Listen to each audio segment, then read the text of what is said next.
সকাল 10টার দিকে ঘুম ভাঙ্গে নির্ঝরে। ছায়া তখন বাবুকে নিয়ে ঘুমিয়ে আছে নিশ্চিন্তে। ঘুম ভাঙ্গার পর ছায়ার মুখের দিকে তাকিয়ে থাকে কিছুক্ষণ। বাচ্চাটার সাথে মিল খোঁজার চেষ্টা করে। এমন সময় সেখানে আনিকা বেগম এলেন খাবার নিয়ে। হসপিটাল থেকে খাবারগুলো ছায়া খেতে পারে না। সে এখন যেটা খাবে সেটাই রান্না করবেন তিনি। মিল খুঁজে লাভ নেই, পেট মেয়ে মানুষের হলেও চেহারা বাপের মতোই হয়। নির্ঝর ঠোঁট চেপে হাসে। আচ্ছা, এর জন্য মিল খুঁজে পাই না। আনিকা বেগম খাবার রাখতে রাখতে হাসলেন। ততক্ষণে ছায়া ঘুম থেকে উঠে গিয়েছে। আম্মু আপনি কখন এলেন? একটু আগেই। বৌমা, শরীর ভালো এখন?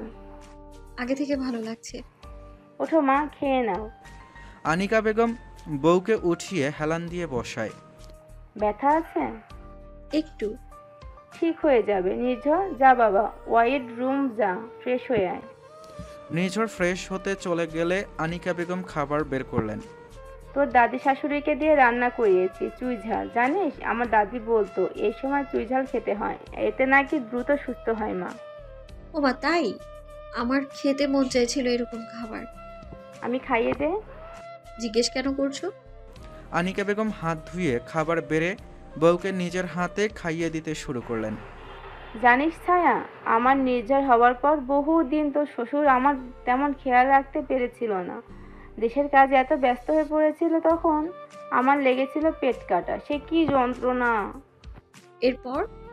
এরপর আমি পুরোপুরি সার্ভেন্ট নির্ভর হয়ে গেলাম। তখন তো দাদি শাশুড়ি আমার জন্য এরকম করতো। বাহ, দাদি তাহলে ভীষণ ভালো মানুষ ছিল তখন থেকেই। তোর দাদি শাশুড়ি তখন থেকে এরকম, একটু বকবক বেশি করে, কিন্তু ভালো মানুষ। ছায়া হাসে। এর মধ্যে নির্ঝর বেরিয়ে আসে। কি গল্প হচ্ছে? খেয়ে নে, এরপর তোকে বলবো। এটা কেমন কথা? বলার সাথে খাওয়ার কি সম্পর্ক? আনিকা বেগম হাসলেন। আস্তে আস্তে ছায়াকে বললেন। নির্ঝর, ছোট থাকতে আমি এরকম ভাবে ব্ল্যাকমেল করে খাবার খাওয়াতাম। ছায়া হাসে। দুই শাশুড়ি বৌমায়ের হাসি দেখে নির্ঝরও হাসে। সকাল গড়িয়ে দুপুর হয়। বাবুকে কোলে নিয়ে ছায়া তাকিয়ে আছে বাবুর মুখের দিকে। কি মায়াবী! ছায়া বাবুর কপালে হাত দেয়, আদর করতে থাকে। নির্ঝর একটু কাজে বের হয়েছিল, সেটা শেষ করে পুনরায় সে হসপিটালে এসেছে। ছায়াকে বাবুকে এমন আদর করতে দেখে নির্ঝর এগিয়ে যায়। ওর নাম কি হবে বিবেজান? আমি কিছু ভেবেছি, শুনবেন? তুমি ভেবে রেখেছ? হ্যাঁ। কি হবে? নির্জনা। নির্ঝর অবাক হয়ে যায়। নির্ঝনা? হ্যাঁ, বাপের বেটি হয়েছে বাপের মতো দেখতে, তাই নির্জনা। তুমি এর নাম কোথায় পেয়েছ? পেলাম কোথায়? এত ভেবে কাজ আছে প্রেসিডেন্ট সাহেব। নির্ঝর বউয়ের হাতে চুমু খায়। ভালোবাসি আমি। আমিও। তবে আমি একটু বেশি। আমার ভালোবাসার জোরে সম্পর্কে সুতা এত মজবুত। ছায়া হাসে। হ্যাঁ, এটা সত্যি।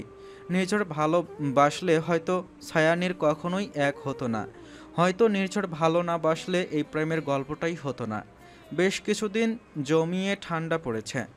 রাজধানী সানফুরাবার্গে কিছুদিন পর স্নোফল হবে, এটা আবহাওয়া বলছে।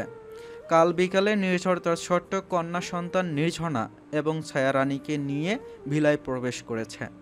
অতিরিক্ত ঠান্ডার কারণে কামরায় হিটার চালিয়ে দিয়েছে নির্ঝর।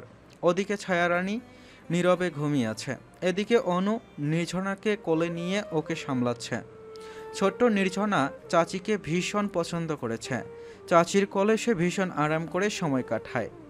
নির্ঝনা তার বড় বড় চোখ দুটো দিয়ে চাচিকে দেখতে ব্যস্ত, আর অনু নির্ঝনাকে আদর করতে ব্যস্ত।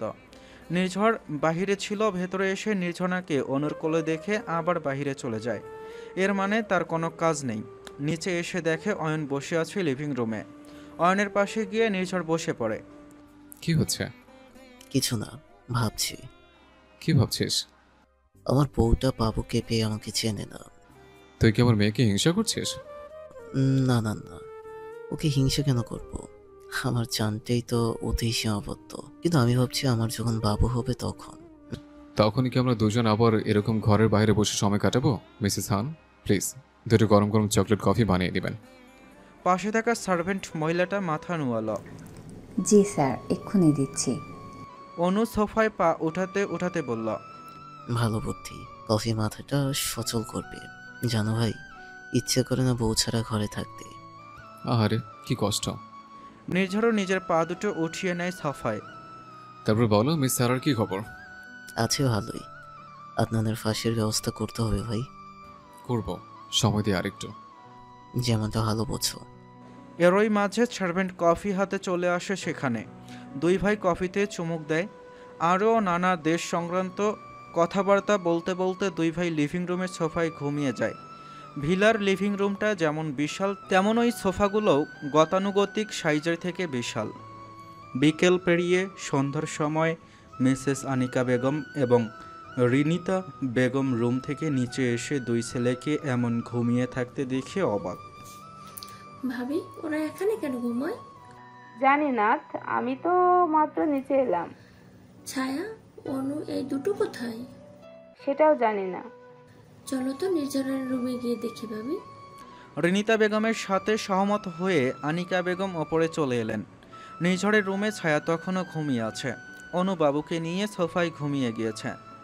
বাহ, এদের বিছনা রুম কিছুই নাই, সব সোফায় ঘুমাচ্ছে। তাই তো দেখছি, বিলাই খাটগুলোকে ফেলে দিতে হবে। ওদের কথোপকথন শুনে ছায়া ঘুম থেকে উঠে যায়। চোখ খুলে পাশ ফিরে শাশুড়ি আর খালা শাশুড়িকে দেখে উঠে বসে। আম্মু চাচি আপনারা এইখানে? ছায়া সোজা তাকিয়ে দেখে অনু সোফায় ঘুমিয়ে আছে নির্জনাকে নিয়ে। আল্লাহ, আপু সোফায় কেন ঘুমিয়েছে? সেটাই তো আমরা বোঝার চেষ্টা করছি। ছায়া উঠে বসে। এখন সে একটু বসতে পারে, ধরে ধরে হাঁটতেও পারে। ও আম্মু, আমাকে নিচে নিয়ে যাবা? আমার না ভালো লাগছে না এখানে। ছায়ার আদুরে আবদার শুনে রিনিতা বেগম এবং আনিতা বেগম ছায়াকে নিয়ে নিচে চলে এলেন। ছায়া গিয়ে নির্ঝর আর অয়নকে লিভিং রুমে ঘুমোতে দেখে অবাক হয়। ওরা এখানে ঘুমোচ্ছে? হ্যাঁ, তুই আমার ছেলে, কে ঘর থেকে বার করে দিয়েছিস। ইস, আমি দিলে অনু আপু দিয়েছে। এ কথা শুনে সিঁড়ির ওপরে থাকা অনু বলে, ভারী মজা তাই না? একা ফাঁসবো কেন, অনু আপুকে নিয়ে ফাঁসবো। ছায়া ফিক করে হেসে দেয়। হ্যাঁ তাই তো। অনু নিচে নেমে আসে। নেও, আমার আম্মা জানের ক্ষুধা পেয়েছে। নির্ঝনা কান্না করছে। ছায়া গিয়ে নির্ঝরের পায়ের কাছে বসে বাবুকে নিয়ে। শোনা মা, আমার কাঁদে না। ছায়া বাবুকে ঘুরে খাবার দেয়। রিনিতা বেগম ওদের কম্বল দিয়ে ঢেকে দেন। এদের শব্দ শুনে দুই ভাইও ঘুম থেকে উঠে যায়। ছায়াকে পায়ের কাছে দেখে নির্ঝর লাফিয়ে ওঠে। এই ভেবেচান, তুমি পায়ের কাছে কেন? আপনি ঘুমোচ্ছেন, আমি নাকি আপনাকে বের করে দিয়েছি ঘর থেকে? কথা কি সত্যি? না না না, আমার বউ আমার বার করে দিতেই পারে না। এ কথা শুনে আনিকা বেগম এসে নির্ঝরের কান ধরে বলে, বউ পারে না, মা পারে। ও আম্মু, তুমি কোথায় গেলে? কোথা থেকে আসবো? মেয়েকে পেয়ে তো মাকে ভুলেই গেছিস। তা কি হয় বলো? দেখো, আমার মেয়েও তোমার মতো। আনিকা বেগম হাসলেন। হ্যাঁ, আমরা বোন বোন না। অনু তাকিয়ে ওদের কাণ্ড দেখছে। ওর ভালোই লাগছে। শীতের মাঝামাঝি সময়। নির্ঝনার আগমনের পর কেটে গেছে 3 মাস। পুরো চৌধুরী ভিলা এখন নির্ঝনাতেই মেতে থাকে। নতুন নতুন দাদা দাদি, মা বাবা, চাচা চাচি হয়েছে সবাই। আদরে আদরে নির্ঝনাকে যেন আদুরে হয়ে উঠেছে। সকাল থেকে বেশ ঠান্ডা পড়েছে। এখন শীতের মাঝামাঝি সময়। কাল জমিয়ে তুষারপাত হয়েছে, তবে আজ সূর্য উঠলে সব সাদা বরফগুলো গলে পানিতে পরিণত হয়েছে। জাফরানিয়া কি মারাত্মক সুন্দরভাবে সেজে উঠেছে। সানফুরবার্গে সবাই তাদের কর্মব্যস্ততায় ফিরে যাচ্ছে। গতকাল ছিল সরকারি ছুটি। বিছানায় উবু হয়ে ঘুমিয়ে আছে নির্ঝর। জানালা দিয়ে আসা আলোতে ঘর আলোকিত হয়ে উঠেছে। পাশেই নির্ঝনা ঘুমিয়ে আছে নীরবে। ছায়া শাওয়ার শেষ করে বেরিয়ে এসে এ দৃশ্য কিছুক্ষণ তাকিয়ে থাকে। তার স্বামী আর তার কন্যা জান, দুইজনই তার প্রাণ। নির্ঝনা আলোর কারণে নড়ে চড়ে উঠছে। মেয়েটা বড্ড জ্বালায়। একটু আলো, একটু শব্দ করা যাবে না তার পাশে। সে চোখ খুলে তাকিয়ে থাকবে। এমনিতেও আদরে আদরে বাদর হচ্ছে, এটা ছায়ার ভাষ্যমতে। ছায়া ধীরে ধীরে জানালার পর্দা টেনে দেয়। আজকে সে শাড়ি পরেছে, কাবার্ড ভর্তি শাড়ি। নির্ঝর তাকে শাড়িতে দেখতে পছন্দ করে, কিন্তু নির্ঝনা পেটে আসার পর তো শাড়ি পরা হয়নি তার। ছায়া ঘড়িতে চোখ রাখে, অনেক বেজে গেছে। একটু পরেই নির্ঝর বেরিয়ে যাবে রাষ্ট্রের কাজে। ছায়া নিচে চলে যায়। প্রায় 8-9 মাসের মতো সে নিঝড়ের কোনো খেয়াল রাখে না। কিন্তু এখন তো রাখতে হবে, বড়টা দিন শেষে তারই। তবে রোজ যখন দেশে ছিল তখন সে না চাইলেও নির্ঝরের খেয়াল রাখার অভাব পড়েনি। সে ঠিক সময়ে নির্ঝরকে খাবার দিত। ছায়া মাঝে মধ্যে ভাবে রোজই আসলে নির্ঝরকে কি পরিমাণ ভালোবাসত। রান্নাঘরে প্রবেশ করে সার্ভেন্টদের কাজ করতে দেখে বলে, কি নাস্তা তৈরি হচ্ছে? গুড মর্নিং ম্যাডাম ছায়া।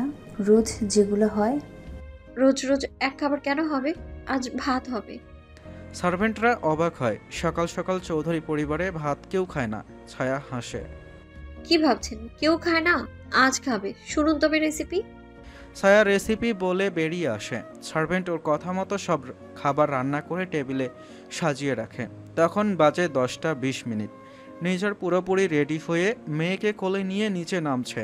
নির্ঝনা জীবনে আসার পর ডিজাইনারগুলোকে নির্ঝর ভিলায় আসতে দেয় না। তার প্রতিদিনের পোশাক দোকান থেকেই হয়ে আসে, সেটাই পরে নেয় নির্ঝর। যদিও ছায়ার জীবনে আসার পর ছায়াই সব কিছু সামলাতো, অসুস্থ হবার পর একটু বদলেছে বিষয়গুলো। ছায়া নিজ থেকে এ দৃশ্য দেখে কতবার মাশাল্লাহ বলেছে, তবে সে একটু আড়ালে ছিল। নির্ঝর নিচে নেমে ছায়াকে না দেখতে পেয়ে ডাকা শুরু করে, বিবিজান, কোথায় তুমি? আমাকে আর আমার বাবুকে একা রেখে কোথায় চলে গেছো? নির্ঝরের মুখে এমন বাচ্চামি বাক্য শুনে ছাড়বেনগুলো সব হেসে কুটি কুটি হয়ে যাচ্ছে। ছায়া আড়াল থেকে সামনে এলো দ্রুত।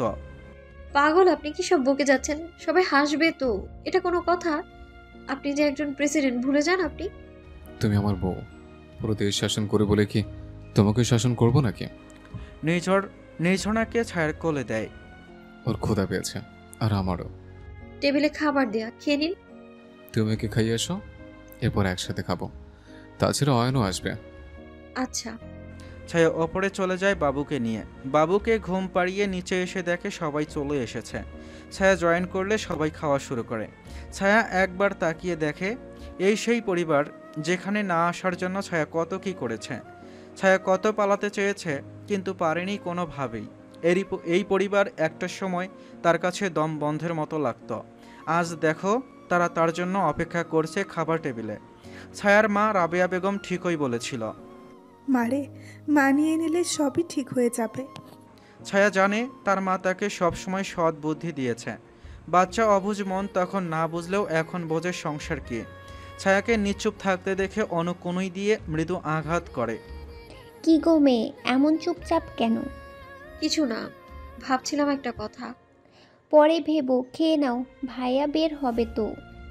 ও হ্যাঁ, তাই তো। ছায়া খাওয়া শেষ করে। নির্ঝর, অয়ন, আতিক চৌধুরী সবাই বের হয়ে যায় বিকেলের দিকে। দিনে একটু ঠান্ডা কম হলেও এখন প্রচুর ঠান্ডা পড়েছে। তবুও সবাই লিভিং রুমে বসে আড্ডা দিচ্ছে। অনু নির্ঝনাকে কোলে নিয়ে খেলা করছে। তার বড্ড শখের নির্ঝনা। সবার কথার মাঝে আনিকা বেগম বলে উঠলেন, কেন আম্মু? আমার নির্ঝনাকে সেদিন দেখে গেল আর এলো না, তাই জন্য বলছি। আম্মু, আমরা কিন্তু সময় করে একদিন যেতেই পারি। শীতকালীন ফুলের দাম বেশি হয়, নানা রঙের হয়, আমাদের বাগান ভরে থাকে। বাবা এই সময়টায় এসব নিয়ে একটু বেশি ব্যস্ত থাকে। জাওহিদা চৌধুরী সম্মতি জানালেন, ঠিক বলেছে ছায়া, আমরা একদিন যেতে পারি। বহুদিন চার দেয়ালের মাঝে থেকে আমারও কোমর ব্যথা হয়ে গিয়েছে। রিনিতা বেগম শাশুড়ির কথা শুনে ভাবির দিকে তাকায়। আনিকা বেগম মিনমিনিয়ে বললেন, শোন, কথা চার দেয়ালের ভিতর থেকে কারোর কোমর ব্যথা হয়, আজ জানলাম। রিনিতা বেগম হেসে ফেললেন। তিনি জানতেন আনিকা বেগম এমন কিছুই বলবেন। অনু আউট অফ জোন। নির্ঝনা যার কোলে আছে তার অন্যদিকে নজর দেওয়ার সময় খুব কমই থাকে। ছায়া এসব কাণ্ড দেখে হেসে খুন। সন্ধ্যার পর প্রায় 8টার দিকে সিংহাদ ভবনের থেকে সবাই ভিলায় ফিরে এসেছে একসঙ্গে। এরপর সবাই একসঙ্গে ডিনার করে। ডিনার টেবিলে অয়নের পাশে চুপচাপ বসে খাবার খাচ্ছিল অনু। এমন সময় অয়ন খাবার তুলে দেয় অনুর প্লেটে। অনু তাকিয়ে রয় অবাক হয়ে। এত কম খাও কেন? মানুষের পেট তোমার নাকি পাখির? বেশ কিছুক্ষণ ধরে দেখছি, এমন কম খাচ্ছ কেন? উপস্থিত সবাই অয়ন এবং অনুর দিকে তাকিয়ে আছে। অনু ঠোঁট উল্টে বলে, আপনি যে বললেন তুমি মোটা হয়ে যাচ্ছ, কম খাও। রিনিতা বেগম এ কথা শুনে গেলেন রেগে। অয়ন, তুই আমার বউকে এই কথা বলেছিস? মা, আমি মজা করছিলাম। নির্ঝর খাওয়া বন্ধ করে বলে, মজা করে বলো আর যাই করো না কেন, এরপর থেকে স্ত্রীকে এমন কথা কখনোই বলবে না। আমাদের নবী এই বিষয়টিকে ঘৃণা করতেন। মজা করে স্ত্রীকে আঘাত দেওয়াও আঘাতের উপরে পড়ে।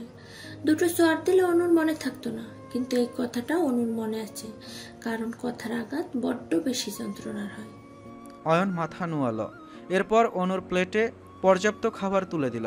খাওয়ার মাঝেই সার্ভেন্টের কোলে থাকা নির্ঝনা কান্না করে উঠল। ছায়ার খাওয়া শেষ হয়ে গিয়েছিল, তবে নির্ঝর তখনও খাচ্ছিল। প্রথম নির্ঝর উঠতে গেলে ছায়া বাধা দেয়। আপনি খেয়ে নিন, আমার শেষ, আমি ওকে নিয়ে রুমে যাচ্ছি। শুভরাত্রি সবাইকে। হ্যাঁ। ছায়া নির্ঝনাকে নিয়ে কামরায় চলে যায়। নির্ঝনাকে ঘুম পাড়িয়ে ছায়া ফ্রেশ হতে ওয়াশরুমে চলে যায়। ফ্রেশ হয়ে বের হবার পর আয়নার সামনে এসে দাঁড়িয়ে চুল বাঁধছিল। এমন সময় দুটো ঠান্ডা হাত তার কোমর জড়িয়ে ধরে। ছায়া কেঁপে ওঠে। ছায়ার কম্পন দেখে নির্ঝর বাঁকা হাসে। ছায়ার পরনের চাদরটা হালকা সরিয়ে খোলা ঘাড়ে ওষ্টা ছোঁয়ায়। বহুদিন পর নির্ঝরের এমন পাগলামি স্পর্শ অনুভব করে ছায়া কেমন শিউরে ওঠে। ছায়ার শরীরে শিহরণ যেন নির্ঝরকে মাতাল করে তুলছে। সে নেশা করেনি, তবু নেশালো কণ্ঠে বলে, বেবিজান, গত 5 মাস ধরে আমি অনাহারে ভুগছি। এবার তো আমাকে আমার আহার গ্রহণ করতে দাও। ছায়া কম্পিত কণ্ঠে উত্তর দেয়, কিন্তু নির্ঝনা ঘুমিয়ে আছে। নির্ঝর বাবুকে দোলনায় শুইয়ে ছায়াকে টেনে নিজের কোলে বসায়। এক হাতে ছায়ার কোমর জড়িয়ে অন্য হাতে ছায়ার চুল সরিয়ে দিতে দিতে বলে, বেবিজান, রাতের দৈর্ঘ্য লম্বা হবে, আগে থেকে দুঃখিত তার জন্য। কথাটা বলে ছায়াকে বিছানায় ফেলে তার ওপর চলে আসে নির্ঝর। এ যেন সেই পুরাতন নির্ঝর। তার স্পর্শে কেমন ব্যথা, তবুও তা সহ্য করা যায়। কিছুক্ষণের মাঝেই কামরার আবহাওয়া বদলে যায়। ছায়ার মৃদু স্বরের আওয়াজে নির্ঝরের করা ভালোবাসাময় অত্যাচার বেড়ে যায় প্রতিবার। তবে ছায়াও তা সহ্য করে নেয়। বহুদিন পর লোকটা থেকে পাওয়া ভালোবাসাগুলো সে হারাতে চায় না। মুহূর্ত ছিল ভীষণ অন্যরকম। শীতের মাঝেও দুজন ঘেমে একাকার। নির্ঝর ছায়ার কণ্ঠনালীতে আঁকা চিহ্নগুলো দেখে বলে, আমার শুধুই আমার। ওর প্রতিটা কথায় যে ঠিক কি লুকিয়ে আছে ছায়া খুঁজে পায় না। তবুও সে এই পর্যায়ে এসে নির্ঝরের সাইকোনেস বা সাধারণ ভালোবাসা উভয়কেই ভালোবেসে ফেলেছে। শীতের রাতে 12টার পর আন্তর্জাতিক সময়ে তখন দিনের শুরু। জাফরানিয়াতে পুনরায় তুষারপাত শুরু হয়েছে, ফলে ঠান্ডা বেড়েছে। কামরার ভেতর হিটার অন করে দিয়েও যেন কোনো কাজ হচ্ছে না। অনু কম্বলের নিচ থেকেও ঠকঠক করছে। অয়ন ল্যাপটপে কাজ করছিল। বউকে এমন ঠকঠক করতে দেখে ল্যাপটপ বন্ধ করে দেয়। আসলে অন্য সবার থেকে অনুর শীতটা একটু বেশি। অয়ন ল্যাপটপটা কোলের ওপর থেকে পাশে রেখে কম্বলের নিচে চলে আসে। অনু একটা বলের মতো নিজেকে কুঁকড়ে নিয়েছে। অয়ন ডান হাত অনুর জামার ভেতরে প্রবেশ করিয়ে অনুকে হ্যাঁচকা টান মারে। এই শীতে সদ্য উষ্ণ হওয়া শরীরে এমন ঠান্ডা স্পর্শ পেয়ে কেঁপে ওঠে অনু। কই কি করছেন? অয়ন কথা বলে না, কিন্তু ওর অষ্টজোড়া বিচরণ করছে অনুর ঘাড়ে। অনুর পেটে বলিষ্ঠ হাতের বিচরণ বাড়ছে। এমন কেন? বরকে রেখে ঘুমোতে নেই, জানো না? অয়নের কণ্ঠ মাতাল মাতাল ঠেকছে, কিন্তু এটা কোনো ড্রাগস ছাড়াই। বউ, ভালোবাসতে দিবা? কিন্তু অয়ন অন্য হাতের আঙ্গুল অনুর ঠোঁটে রাখে। এত কথা কেন বলো? চুপ থাকবা? তোমার কি কসরত করতে হবে? অনুর গাল কান লাল হয়ে গিয়েছে। বেহায়া, কত বড় বেহায়া! মুহূর্তের ভেতর অয়ন অনুর ওপরে চলে আসে। অনু ড্যাব ড্যাব করে তাকিয়ে আছে। অনুর শরীরের কম্বলটা টেনে নিল অয়ন মাথা পর্যন্ত। সবই অন্ধকার। অনুর কানের কাছে মুখ নিয়ে যায় অয়ন। ভালোবাসি বউ, সেই ভালোবাসি একটু প্রয়োগ করতে দাও। অয়নের কথায় অনুর শরীর কেঁপে উঠছে। আমি অয়নের কথাগুলো শিহরণ জাগাচ্ছে অনুর শরীরে। বারবার কুঁকড়ে উঠছে সে। এদিকে অয়ন এই বিষয়গুলোকে অনেক এনজয় করছে। তার স্পর্শে তার বউ কুঁকড়ে উঠেছে, এটা তাকে আনন্দ দিচ্ছে। অনু এখনও প্রথমবারের মতোই লজ্জা পায়। কিছুক্ষণের মাঝে এই তীব্র শীতকে উপেক্ষা করে দুইজন ঘেমে নিয়ে একাকার। অয়ন এক টানে কম্বলটা টেনে নামিয়ে দেয়। অনু অয়নের বুকে মুখ গোজে। এমন করিন না প্লিজ, আলোতে। অয়ন কিছু বলতে সুযোগ দেয় না বউকে, উল্টো ওর ওষ্ঠজোড়া আঁকড়ে ধরে। অনুর মৃদু আর্তনাদ করার উপায়টাও বন্ধ হয়ে যায়। রাতের গভীরতাকে হার মানিয়ে অয়নের আবেশে প্রায় অর্ধেক রাত পার করে অনু। শেষের দিকে এসে অনুর ক্লান্তি অয়নকে বাধা দেয়। বউকে আর না জ্বালাই বলে সে ওয়াশরুমে চলে যায়। সকাল সকাল ছায়ার ঘুম ভাঙে নির্ঝনার কান্নার শব্দ শুনে। ছায়া চোখ খুলে আশেপাশের নির্ঝনাকে খুঁজে পায় না। ছায়া ভালো করে চোখ খুলে দেখে নির্ঝর সামলাতে চাইছে কিন্তু পারছে না। ছায়া হাসে। আমাকে দিন, ওর ক্ষুধা লেগেছে। তুমি উঠে গেছো বিবেজান? দিন। নির্ঝর ছায়ার কোলে বাবুকে শুইয়ে দেয়। ছায়া নির্ঝনার কপালে চুমু দেয়। আমার ছোট্ট মেয়েটা, কেন কান্নাকাটি করো বাবুটা কেন? হ্যাঁ, পাপা খেতে দেয় না পাপা খেতে। নির্ঝর ভ্রু কুঁচকে তাকিয়ে আছে। আমি কিভাবে খাওয়াবো? এটা কিভাবে সম্ভব? নির্ঝরের এমন কথা শুনে ছায়া শব্দ করে হেসে দেয়। সকালে সূর্যের এক ফালি আলো জানালা দিয়ে কামরার ভেতর প্রবেশ করেছে। সেটা সোজা মা মেয়ের ওপর এসে পড়েছে। রাতে স্নোফল হওয়ার পর আজ সকালে আবার আকাশ পরিষ্কার। নির্ঝর হাসে। এরাই তো তার জীবন, তার জীবনের সব। নির্ঝর দুজনের কপালে চুমু খায়। দুপুরের দিকে রিনিতা বেগম নির্ঝনাকে কোলে নিয়ে বসে আছেন। জাওহিদা চৌধুরী দেখছে নির্ঝনা কি মিষ্টি করে হাসে। ছায়া এবং অনু বসে গল্প করছে। আপু তোমায় এমন মলিন দেখাচ্ছে কেন? কই? মনে হচ্ছে ক্লান্ত। রাতে ঘুম হয়নি। ইস, এই ঠান্ডায় রাতে ঘুম হবে না কেন? অনু কথা বলে না। সাত সকালে উঠিয়েছে তাকে অয়ন যে আজ সকাল সকাল বেরিয়েছে কেন কোনো কাজে, তাই তার সঙ্গে অনুও উঠেছিল। এরপর আর ঘুমানোর সুযোগ পায়নি সে, তাই তো তাকে মলিন দেখাচ্ছে, ভীষণ মলিন। ছায়া দেখে অনুর বাম হাতের কানি আঙ্গুলে কামড়ের দাগ। ছায়া ঠোঁট চেপে হাসে। আপু একটা কথা বলবো? বলো। ছায়া অনুর হাতটা উঠিয়ে ইশারা করে। ভাইয়া এইখানেও ছাড় দেয়নি? ছায়া মিটিমিটি করে হাসছে। অনু লজ্জা পেয়ে যায়, গাল লাল হয়ে গিয়েছে ওর। পাজি মেয়ে, এত নজর কিভাবে যায়? তুমিই বলো, এটা তো সামনাসামনি। তুমি কিভাবে বুঝলে এই কামড় সে দিয়েছে? গলার দাগগুলো দেখে। ভারী পাজি তুমি, কান বলে দেব কিন্তু। না না, দিও না প্লিজ। দুজন হেসে খুন। মিসেস আনিকা বেগম ওদের কাছে এসে বসলেন। কি ব্যাপার, দুজনের ভেতর কি গুজুর ফুসুর হচ্ছে? ও আম্মু কিছুই না। এমনিতেই গল্প করছি। আনিকা বেগম দুই বউয়ের মাঝে বসে। আচ্ছা, কি গল্প হচ্ছে আমিও শুনি। ছায়া একবার তাকায় অনুর দিকে। অনু চোখ রাঙ্গায়। ছায়া চুপ হয়ে যায়। কিছুক্ষণ পর চৌধুরী ভিলায় দুটো গাড়ি প্রবেশ করে। আতিফ চৌধুরী এবং আতিক চৌধুরী ফিরেছেন। দুভাই ভেতরে এসে প্রথম নির্ঝনাকে নিচে দেখে ওর দিকে এগিয়ে যায়।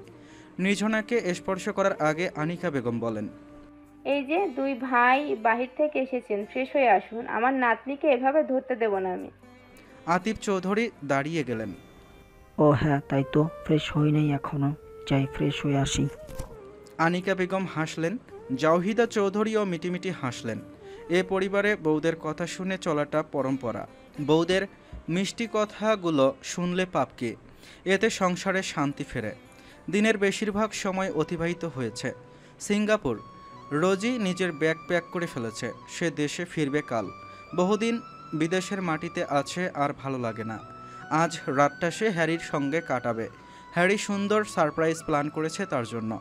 একটা লাল গাউন পরে রোজি রেডি হয়ে বসে আছে হ্যারির জন্য। কিছুক্ষণ পর হ্যারি আসে ওর অ্যাপার্টমেন্টে। দুজন বেরিয়ে যায় তাদের উদ্দেশ্যে। ডিনার টেবিলে পুরো চৌধুরী পরিবার আছে।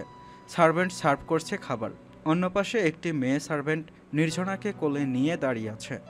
নানান কথাবার্তা চলছে। হঠাৎ অয়ন বলে, আম্মু কাল রোজ আসছে, কথাটা বলতে ভুলেই গেছিলাম। কি? রোজ আসছে আর তুই আমাকে এখন বলছিস? সরি আম্মু, আমি কিছুক্ষণ আগে জেনেছি। রিনিতা বেগম খুশি হয়ে যায়। বহুদিন পর রোজি ভিলায় ফিরবে। এর আনন্দ বলে বোঝানোর মতো ভাষা খুঁজে পায় না রিনিতা বেগম। ছায়া একবার নিঝড়ের দিকে তাকায়। সে তার মতো খাওয়াতে ব্যস্ত। ছায়াও খাওয়াতে মনোযোগ দেয়। নির্ঝনা ঘুমিয়ে গেলে ছায়া ওকে ঠিকঠাক করে শুইয়ে দেয়। নির্ঝনার কপালে চুমু খায়। মেয়েটার গালে কপালে চুমু খাওয়াতে ছায়া যেন আসক্ত হয়ে গিয়েছে। নির্ঝর ফোনে কথা বলছিল। কিছুক্ষণ পর কল কেটে কামরায় প্রবেশ করে। ছায়ার পাশে এসে বসে। বিবেজান, জি। কি করেছ? আমার ডিউটি কি বলেন সেটাই করছি। বিবেজান, একটা কথা বলি। হ্যাঁ। আমরা আরেকটা বাবু নেই? খুবই ইনোসেন্ট সেজে কথাটা বলল নির্ঝর। ছায়া ভ্রু কুঁচকে তাকিয়ে আছে। ওর বয়স মাত্র 3 মাস। কিন্তু বড় হয়ে যাচ্ছে, আরেকটা বাবু হলে। ছায়া ফিরে চায়। আপনার ভাইকে বলুন, আমি এখন পারছি না, সরি। নির্ঝর তাকিয়ে থাকে ছায়ার দিকে। বাহ, কি সুন্দর বুদ্ধি দিলে যে। ছায়া ড্যাব ড্যাব করে তাকিয়ে আছে। আপনি না ওদের বড় ভাই? অয়নের সাথে বড় ভাইকে দেখাবো বেবি জান। এটা কি বেহায়া আল্লাহ! মোটেই না, আমরা ফ্রি, বুঝছো? নির্ঝনার কান্নায় সকাল থেকে অস্থির চৌধুরী ভিলা। মেয়েটা কেন যে এত শব্দ করে কান্না করছে কোনোভাবেই তো সামলানো যাচ্ছে না। ছায়া সোফায় বসে আছে। নির্ঝর মেয়েকে কোলে নিয়ে হাঁটছে এদিক ওদিক। আজ তার যাওয়া হয়নি সিংহাদাহ ভবনে। কি একটা অবস্থা! মেয়েকে কান্না করতে দেখে বাপ কিভাবে যাবে কাজে? রাজ্য একদিকে এবং তার কন্যা একদিকে। আনিকা বেগম বুঝতে পারছেন না কি হলো। নির্ঝনা সাধারণত অনেক ঠান্ডা একটা বাচ্চা, এতটা কান্না সে কখনোই করে না। ছায়া উঠে দাঁড়ায়। দিন আমাকে আর একটু চেষ্টা করে থামানোর। নির্ঝর মেয়েকে ছায়ার কোলে তুলে দেয়। নির্ঝনাকে সামলাতে সেও হিমশিম খাচ্ছে। বহুক্ষণ পর মেয়েটা কান্না থামায়। ফর্সা মুখটা লাল হয়ে আছে। সবাই চিন্তিত ছিল এতটা সময়, এখন একটু ভালো লাগছে। ডক্টর বলেছে এটা স্বাভাবিক। বাচ্চারা মাঝে মধ্যে এমন কান্নাকাটি করে থাকে। নিজেদের অনুভূতি ব্যক্ত করতে পারে না কোনো বাচ্চা, এই কারণে তারা কান্নাকাটি করে। নির্ঝনা ঠান্ডা হলে ছায়া ওকে শুইয়ে দেয়। সকালে উঠেছে সে, ঘুম নেই চোখে আর। নির্ঝর কামরায় এসে দেখে ছায়া শুয়ে আছে মেয়ের পাশে। নির্ঝর গিয়ে ছায়ার কপালে চুমু খায়। খারাপ লাগছে? হুম। ঘুমিয়ে যাও তাহলে। আপনি ঘুমোবেন না? না, আমি চলে যাই, আমার অনেকগুলো কাজ আছে। কিন্তু আপনিও ভোরে উঠেছেন, আর তো ঘুমোননি। নির্ঝর ছায়ার পাশে বসে। বাবাদের অনেক কিছু করতে হয় জানো বিবেচান। যখন ছোট ছিলাম তখন বাবাকে রেখে সময় কাটাতে মন চাইতো না। আপনার মেয়েও আপনাকে ভীষণ ভালোবাসে। নির্ঝর তার বউ এবং মেয়ের কপালে চুমু খায়। এরপর ফ্রেশ হয়ে বেরিয়ে যায়। ছায়া ঘুমিয়ে যায়। বিকেলের দিকে রোজি আসে ভিলায়। অনু লিভিং রুমে ছিল। সদর দরজায় রোজিকে দেখে উঠে দাঁড়ায়। রোজি এসে অনুকে জড়িয়ে ধরে। ভাবি, কেমন আছো? আলহামদুলিল্লাহ ভালো, তুমি কেমন আছো? আমিও আলহামদুলিল্লাহ। এরই মাঝে রিনিতা বেগম, আনিকা বেগম, জাওহিদা চৌধুরী সবাই চলে আসে সেখানে। রোজি সবার সাথে কুশল বিনিময় করে। নির্ঝর বা ছায়া কাউকেই দেখছি না। ছায়া ক্লান্ত ছিল তাই আজ নিচে আসেনি। সকাল থেকেই বাচ্চাটা বিরক্ত করছে। অনুর কথায় রোজির কেমন একটা লেগে ওঠে। বাচ্চাটা ভুলেই গেছিলাম, দেখা যাবে বাচ্চাটাকে? অবশ্যই, তুই যা আগে ফ্রেশ হয়ে আয়। মায়ের কথায় রোজি গেল নিজের কামরায়। বিকালের দিকে নির্ঝনাও ঘুম থেকে উঠেছে। ছায়াও ফ্রেশ হয়ে নির্ঝনার পাশে এসে বসল। মায়ের আগমন টের পেয়ে নির্ঝনা খিলখিল করে হাসে। ছায়া মিষ্টি হেসে মেয়েটার বুকে চুমু খায়। মিষ্টি মেয়ে আমার। নির্ঝনা ছায়ার গলার চেইনটা টাইট করে ধরল। ছায়া হেসে নির্ঝনার কপালে চুমু খায়। মাম্মা আমার সোনা বাচ্চা।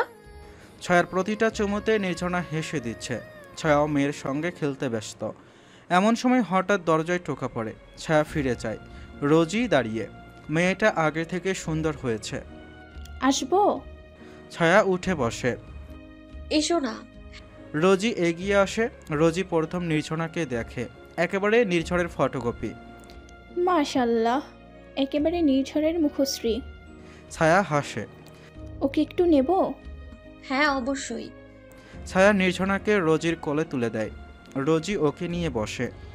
কি মিষ্টি ছায়া ও, দেখো কিভাবে তাকিয়ে আছে। হ্যাঁ তাকিয়ে থাকে। একমাত্র ফুপি না তুমি? আমি ফুপি হয়ে গেছি? হ্যাঁ। রোজির ভেতরটা মোচড় দিয়ে ওঠে। মনে মনে বলে, চেয়েছিলাম তার সন্তানের মা হতে। সত্যি আমার জীবনের সব থেকে বড় অপূর্ণতা হলো তাকে না পাওয়া। একটা বড় সড় ধাক্কা খেয়েছি আমি। রোজিকে কথা বলতে না দেখে ছায়া জিজ্ঞেস করে, কি হয়েছে? কিছু না, চলো তাহলে আমরা নিচে যাই। হ্যাঁ। কিছু মনে না করলে আমি নিয়ে যাই? হ্যাঁ অবশ্যই। সন্ধ্যার দিকে সার্ভেন্ট কতগুলো চা, কফি গরম গরম সার্ভ করেছে। তার সাথে স্ন্যাক্স সার্ভ করেছে। সবাই বসে গল্প করছে। রোজি আগে থেকে প্রাণোচ্ছল হয়েছে, হাসি খুশি হয়েছে। অনু নির্ঝনাকে কোলে নিয়ে খেলছে। কিছুক্ষণের মাঝে ভিলায় গাড়ি প্রবেশ করে। প্রেসিডেন্ট এসেছে। অয়ন, আতিক চৌধুরী সবাই প্রবেশ করছে ভিলায়। নিঝড়ের পরনে আজ ছিল পুরো কালো পোশাক, কালো কোট, কালো প্যান্ট। বাম হাতের ঘড়িটা যেন তার অভিব্যক্তির প্রতিচ্ছবি। আজ জাফরানিয়ার আবহাওয়া বেশ ঠান্ডা নয়, তুষারপাত হয়নি।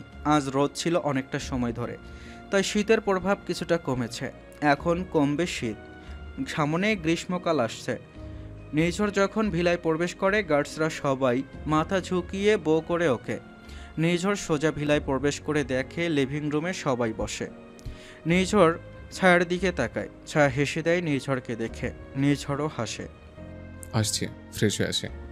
নিঝড় সোজা ওপরে চলে যায়, সাথে বাকিরাও। এ বাড়িতে বাহির থেকে আসার পর কেউই ফ্রেশ না হয়ে বাচ্চার কাছে আসে না। রোজই দেখলো নিয়মটা ভালোই, তবে এতদিন পর নিঝড়কে দেখে হৃদস্পন্দনের গতিটা কেমন বৃদ্ধি পেল মনে হলো। কিছুক্ষণ পর সবাই ফ্রেশ হয়ে নিচে আসে। আতিক চৌধুরী রোজিকে জড়িয়ে ধরে। আমার সোনা বাচ্চা, কেমন আছিস মা? আমি ভালো আছি, তোমরা কেমন আছো? আমরাও ভালো আছি আলহামদুলিল্লাহ। তোকে ছাড়া ভিলা ভালো লাগে না। আমি পড়ালেখাটা শেষ করি। হ্যাঁ, সেটাও কথা। নিঝড় এসে অনুর পাশে বসে। দাও, আমাকে দাও। অনু নির্ঝনাকে দিয়ে দিল নির্ঝরকে। আমার সোনা বাচ্চা। ঠিক আছে মাম্মা। নির্ঝনা হাসে, বাবা আসলেই নির্ঝনা হাসে। আম্মু দেখো, তোমার নাতি আমাকে দেখলে হাসে। হাসবে না, তুই আব্বা জানোর। না, বাবা বলতে হবে। আতিক চৌধুরী এগিয়ে এলেন। ভাবি, মনে আছে নির্ঝর যখন প্রথম কথা বলা শিখল, তখন আপনি বলেছিলেন আব্বা বলো, আব্বা। নির্ঝর কেন ভাবেই আব্বা ডাকেনি, সে বলতো পাপা পাপা। হ্যাঁ মনে আছে, তোমার ভাতিজা সেই আদি আমলের প্রতিভাবান পোলা। রোজি এতদিন পর সবার আনন্দ দেখে ভাবছে, দেশ ছাড়া কি আদৌ উচিত হয়েছে? রাতের খাবার শেষে অনু নিঃশব্দে কামরায় ঢুকল। ভেতরে অন্ধকার, লাইট বন্ধ। কপাল কুঁচকে গেল তার। ফোনের ফ্ল্যাশ অন করে সামনে তাকালো। শূন্য শয্যা, কোথাও কেউ নেই। অবাক হয়ে সুইচ অন করতেই ঘর ভরে উঠল আলো। হঠাৎ পেছন থেকে উষ্ণ বাহু জড়িয়ে ধরল তাকে। চমকে উঠল অনু। অয়ন, কোথায় ছিলেন আপনি? অয়ন ঠোঁটে বাঁকা হাসি এঁটে অনুর ঘাড় ছুঁয়ে বলল, মাথায় অনেক ভাবনা করে, তবে সব কল্পনাই কেবল তুমি, শুধুই তুমি। কথা শেষ হওয়ার আগেই অয়ন টেনে নিল অনুকে। শয্যার নরম চাদরে ঢলে পড়ল সে। অনুর বিস্মিত চোখ স্থির রইল অয়নের দিকে। কি হচ্ছে আপনার? অয়ন তার চোখের গভীরে ডুবে গিয়ে ফিসফিস করল, একটা বাচ্চা লাগবে। নির্জনা বড় হয়ে গেলে নিঃসঙ্গতা কাকে দিয়ে ভরাবো? আমাদের ভালোবাসার আর একটা ছায়া চাই। অনুর চোখ বিস্ফোরিত, ঠোঁটে কাঁপার শব্দ। কি এমন পাগলামি বুদ্ধি দিয়েছে আপনাকে? ছাড়ুন আমায়।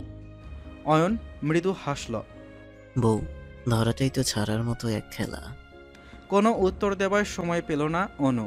অয়ন তার সমস্ত দ্বিধা গলিয়ে দিল নিজের গভীর স্পর্শে। অনুর শরীর কেঁপে উঠল, কানের লতিতে হালকা কামড়ে মৃদু আর্তনাদ বেরিয়ে এলো তার ঠোঁট থেকে। অয়ন থমকে তাকালো, চোখে মুগ্ধতার দীপ্তি।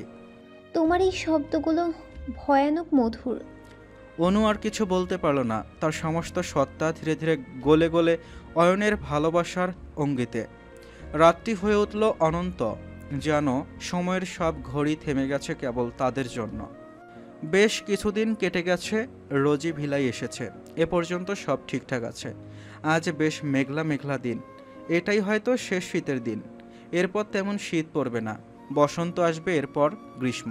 ছায়া নির্ঝনাকে কোলে নিয়ে বাগানের দরজার সামনে দাঁড়িয়ে আছে। নির্ঝনা এখন ঘাড় সোজা করে কোলে থাকতে পারে। বাহিরে ঠান্ডা, তাই কাচের দরজা বন্ধ। এপাশ দিয়ে ছায়া এবং তার ছোট্ট মেয়েটা প্রকৃতি দেখছে। নির্ঝনার চোখ দুটো হয়েছে মায়ের মতো। ছায়া চোখ দুটো যেমন কাচের মতো স্বচ্ছ, তেমন নির্ঝনার চোখ দুটো কাচের মতো। গোল গোল চোখ দুটো কি মায়াবী। নির্ঝনা সবটুকু দেখতে নিঝড়ের মতো হলেও চোখ দুটো মায়ের মতো পেয়েছে। দুই মা মেয়েতে মিলে যেন ধ্যান হয়ে তাকিয়ে আছে। আসলে ওদের দুজনেরই প্রকৃতি বেশ পছন্দ। নির্ঝনা হুট করে ছায়ার কাঁধে মাথা এলিয়ে দেয়, অর্থাৎ সে ঘুমাবে। ছায়া মেয়ের কপালে চুমু খায়। এই বাচ্চাদের সাথে মায়ের মুহূর্তগুলো কোনো মাই ভুলতে পারে না। আমার সোনা বাচ্চাটা। এমন সময় হঠাৎ সদর দরজা খুলে ভেতরে এলো অনেকগুলো ইয়াং ছেলে। ছায়া হঠাৎ হওয়া কাণ্ডে একটু ভয় পেয়ে গেল। ছেলেদের সাথে 2-1 মেয়েও আছে। ছায়া ভুরু কুঁচকে দেখায়। ওদের ভেতরে একজন মেয়ে এগিয়ে আসে। হেই, সার্ভেন্ট নাকি এখানে? বলতে পারো প্রিন্সেস রোজের কামরাটা কোথায়? কথাটা শুনে মেজাজ এত বিগড়ে গেল, পারলে একটা থাপ্পড় খায় মেয়েটা, কিন্তু নির্ঝরা কোলে, তাই হাত উঠালো না ছায়া। প্রেসিডেন্ট নির্ঝর চৌধুরীর একমাত্র স্ত্রী মির্জা মেহরিন ছায়া, মিসেস চৌধুরী এই ভিলার মালকিন বলতে পারেন। এখন বলুন, খয়রাতির মতো এসেছেন, কি জিনিস ভিক্ষা দিয়ে হেল্প করতে পারি? ছায়ার কথা শুনে মেয়েটার পেছনে দাঁড়িয়ে থাকা সবাই হো হো করে হেসে দেয়। মেয়েটা বিরক্ত হয়, তবু দ্বিতীয় কথা বলার সাহস নাই। এখন কিছু বললে ছায়া নিশ্চিত থাপ্পড় মারবে। কিন্তু রোজি যে বলেছিল মেয়েটা নরম স্বভাবের, গ্রামে থাকতো, বেশি তেজ নেই। ছায়া বিরক্ত স্বরে আবার জিজ্ঞেস করে, কারা আপনারা? এইভাবে কারো ভিলায় প্রবেশ করছেন কিভাবে? পারমিশন আছে? ওদের ভেতর একজন সুদর্শন ছেলে এগিয়ে আসে। ম্যাডাম ছায়া, আমি রোহান। আমার বান্ধবী তাছাড়া আছে, ওর কথাই কিছু মনে করবেন না। আমরা প্রিন্সেস রোজের বন্ধু এবং বান্ধবী। ও আমাদের আজ ইনভাইট করেছিল। আচ্ছা বসুন, এখানে আমি সার্ভেন্ট পাঠাচ্ছি। ছায়া নির্ঝনাকে নিয়ে সেখান থেকে সরে আসে। সার্ভেন্টকে ডেকে বলে, রোজকে ডেকে দাও, তার বন্ধুরা এসেছে। জি ম্যাম। হুট করেই রোহান নামক ছেলেটা আবার এগিয়ে আসে। মিসেস চৌধুরী। থেমে যায় ছায়া, ফিরে তাকায়। জি বলুন। এটা আমাদের প্রেসিডেন্ট সাহেবের কন্যা। জি। আমি একটু শুয়ে দেখতে পারি? জি না, আমার মেয়ে সবার সাথে কমফোর্ট নয়।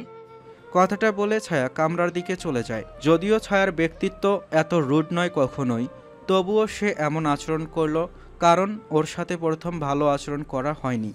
রোহান শুধু ছায়ার দিকে তাকিয়ে আছে। এই মেয়েটাকে এর আগে ছবিতে দেখার সুযোগ হয়েছিল। মারাত্মক সুন্দরী মেয়েটা। রোহানের ধ্যান ফিরে নোয়ার কোনোই আঘাত খেয়ে।